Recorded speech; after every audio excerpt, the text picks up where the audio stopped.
Growing Up in the New Age is the title of a multidisciplinary artwork exploring my parents' experiences as part of the countercultural movement of the 1960s and 1970s and my own childhood growing up in this context. Created in 2011-12, the project interweaves photography, creative texts, archival materials, objects and video. I was born in a communal squat in South London in 1974, and my parents and I lived in co-housing for many years. I attended Kirkdale Free School and lived what might be considered an alternative, even countercultural existence. However, I'd experienced all of this as a child, unquestioningly, living day to day as children do.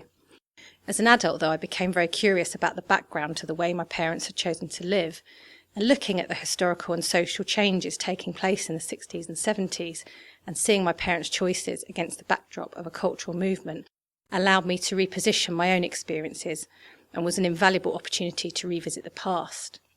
Growing up in the New Age is a journey through my parents' history and my own childhood and adolescence. However, it's also led me at times to question the way I live now, leading me to wonder who I am or who I would like to be.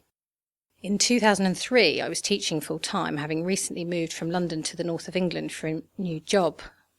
A closing down of my horizons was taking place, and life had become a gruelling task of working full-time to pay a hefty mortgage. I was given a reprieve in the form of acceptance onto Brazier's International Artist Workshop, a 2-week artist residency in the Oxfordshire countryside. Brazier's began to work its magic on me the way the long summer camps of my childhood had. The rest of the world slipped away until only the present existed. One day I went out alone into the beautiful golden fields surrounding Brazier's, and lying in the grass with my camera I had a realisation. It was that simple. I was living the wrong life. Over the following days, memories from my childhood kept pushing to the surface of my consciousness. The environment at Brazier's reminded me in so many ways of aspects of my upbringing that I'd forgotten. Life as a child in the south of France. The Victorian houses and rambling gardens of the South London squats. Kirkdale Free School and the satellite summer and Easter camps. Festivals galore and memorable visits to alternative rural communities.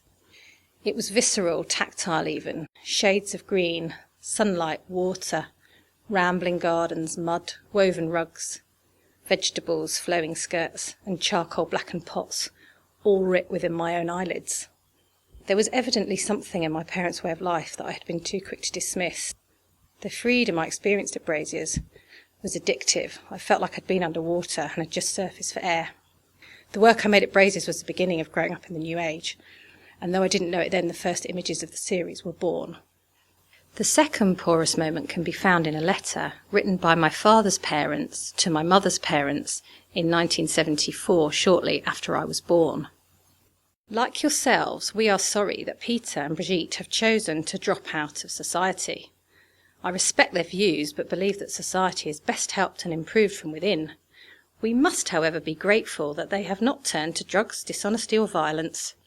We shall all have fewer material belongings in the future, so perhaps they are preparing themselves for the world of the future. Growing up in the New Age has been my searchlight, illuminating the past, allowing me to gaze without necessarily finding concrete answers. I look at this other world with all its many contradictions. I can see beauty and serenity, but also the darker side to things, the paradoxes. Growing up in the New Age has led me, like Alice, into Wonderland, where nothing is quite what it seems.